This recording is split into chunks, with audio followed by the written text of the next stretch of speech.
हाय बच्चों, आज हमारा पाठ है मेरा प्यारा देश। जिस पुण्य भूमि पर हम सभी ने जन्म लिए हैं वही है प्यारा सुंदर भारत देश। मैं भारत का रहने वाला हूँ। मेरा देश बहुत विशाल देश है। भारत देश के उत्तर में हिमालय पर्वत है। इसे भारत का मुकुट कहते हैं। इस पर्वत से कई नदियाँ निकलती हैं। गंगा नदी भी यहीं से निकलती है। इसका जल बहुत पावन और शीतल होता है। तो बच्चों, हम सब कौन हैं? हम सब भारत में रहने वाले हैं, भारतवासी हैं, भारतीय हैं। We all are Indians, no?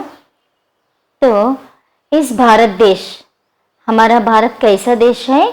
एक विशाल देश है और भारत गांवों का देश है। पेड़ पौधों से हरा भरा बहुत सुंदर दिखती है। और भारत के उत्तर में क्या है? हिमालय पर्वत है। इसे भारत का मुकुट कहते हैं।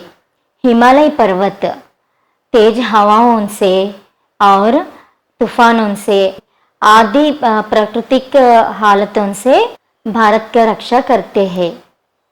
और हिमालय पर्वतों में से गंगा, यमुना, ब्रह्मपुत्र आदि जीव नदियाँ निकलती है। और उसमें से गंगा नदी को सभी भारतीय एक पवित्र और पुण्य नदी मानते हैं। तो गंगा नदी का जल कैसे होते हैं? गंगा नदी का जल पावन और शीतल होता है। हमारे देश के प्रमुख शहर दिल्ली, कोलकाता, मुंबई तथा चेन्नई है। दिल्ली हमारे देश भारत की राजधानी है। कश्मीर हमारे देश का अंग है। इसे धरती का स्वर्ग कहते हैं। तो बच्चों, हमारे देश में कई मुख्य शहर भी हैं। दिल्ली, कोलकाता, चेन्नई, मुंबई आदि है। तो भारत का राजधानी क्या है? दिल्ली हमारा भारत का राजधानी है। कश्मीर भारत का अंग है। अंग बोले तो पार्ट। जैसे एक मनुष्य को सिर के बगैर अधूरा है, वैसे ही भारत को कश्मीर के बगैर अधूरा है। इसीलिए भारत का मुख्य अंग कश्मीर है। और कश्मीर धरती का स्वर्ग कहते हैं। क्यों धरती का स्वर्ग? कश्मीर लोया थिक फॉरेस्ट से और बहती हुई नदियों से, आइस से भरा पर्वतों से बहुत सुंदर दिखती है। इसीलिए कश्मीर को धरती का स्वर्ग कहते हैं। भारत देश में बहुत से लोग रहते हैं जो भिन्न भिन्न धर्मों को मानते हैं। लोग तरह तरह के रंग बिरंग कपड़े पहनते हैं तथा खाना खाते हैं। यहाँ पर कई भाषाएं बोली जाती है। हिंदी भारत देश का राष्ट्रभाषा है। भारत के सब लोग मिलजुल कर रहते हैं। यहाँ अनेकता में भी एकता है। तो बच्चों, भारत में विभिन्न संप्रदाय, संस्कृति, अलग अलग वेशभाषा और अलग तरह के पकवान, एक एक राष्ट्र में एक एक तरह का स्वादिष्ट पकवान बना के खाते हैं। ऐसा होने पर भी अलग अलग वेशभाषा, अलग अलग संस्कृति संप्रदाय होने पर भी सभी लोग, सभी भारतीय एक ही परिवार के जैसा मिलजुल कर रहते हैं। अनेकता में एकता की भावना सिर्फ हमारा भारत देश में ही पाई जाती है। तो हमारा राष्ट्रभाषा क्या है? हिंदी है। अलग अलग राष्ट्रों में अलग अलग भाषाएं होते हैं, मगर हिंदी पूरा राष्ट्रों में, सभी राष्ट्रों में हिंदी समझने वाले हैं और बोलने वाले हैं। इसीलिए हिंदी हमारा भारत का राष्ट्रभाषा है। भारत त्योहारों का देश है। यहाँ के सब लोग मिलजुल कर होली, दीपावली, ईद, क्रिसमस, गुरु पर्व तथा अन्य त्योहार मनाए जाते हैं।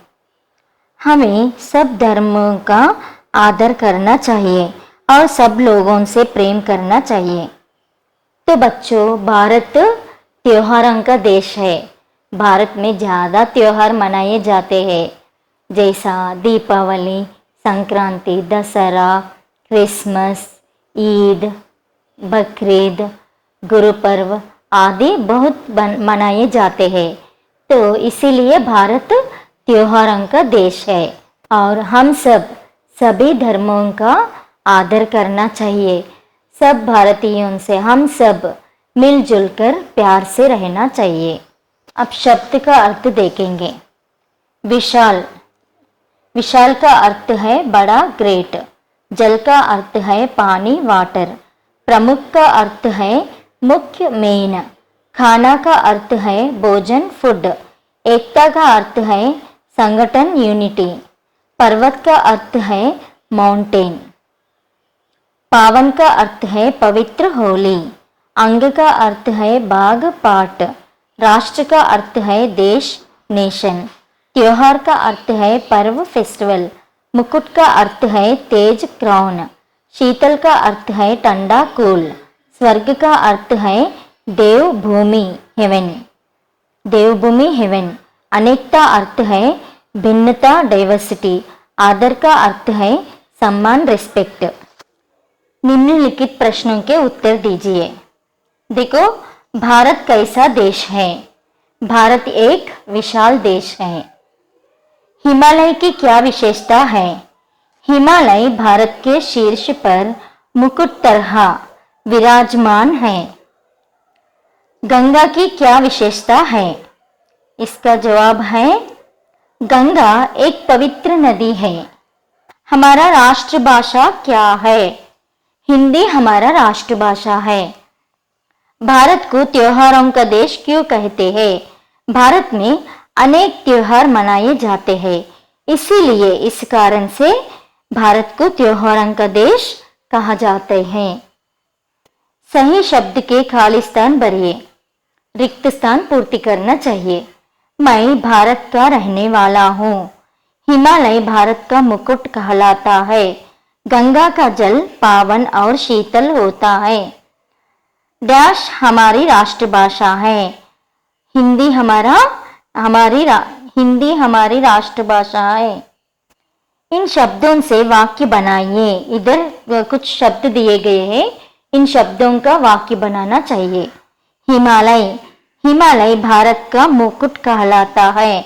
शीतल, मैदानों में शीतल हवाएं बह रही हैं। पावन, गंगा का जल पावन है। त्योहार, होली रंगों का त्योहार है। जो शब्द किसी अक्षर या शब्द के आगे जुड़कर नए शब्द की रचना करते हैं तथा उनका अर्थ बदल देते हैं, उन्हें कहते हैं उपसर्ग। उदाहरण देखेंगे। उपसर्ग बोले तो प्रीफिक्स, शब्द बोले तो वर्ड, नया शब्द बोले तो न्यू वर्ड, अर्थ बोले तो मीनिंग। नीचे एक बिट दिए गए, आप देख लीजिए। देखो इधर हार, प्र प्लस हार है, तो इधर हार, हार शब्द को प्र अक्षर जुड़कर लिखने पर क्या होता है? पहाड़ होते हैं। हार का अर्थ क्या है? हार, गार्लैंड है। तो इधर देखो, प्रा जोड़ने से, प्रा जुड़कर लिखने से इधर नया शब्द बन गए, प्रहार शब्द बन गए। तो प्रहार का अर्थ है चोट। शीतल, शीतल का विलोम शब्द क्या है? उष्ण। उत्तर, उत्तर का विलोम शब्द दक्षिण होते हैं। उत्तर बोले तो इधर दो अर्थ आते हैं। उत्तर बोले तो डायरेक्शन उत्तर होते हैं और उत्तर बोले तो आंसर भी होते हैं। देश, देश अपोजिट वर्ड विदेश। एकता, एकता का अपोजिट वर्ड क्या है? अनेकता। स्वर्ग, स्वर्ग का अपोजिट नरक। आदर, आदर का अपोजिट अनादर। लास्ट बिट है, इन शब्दों का अर्थ हिंदी में अनुवाद कीजिए।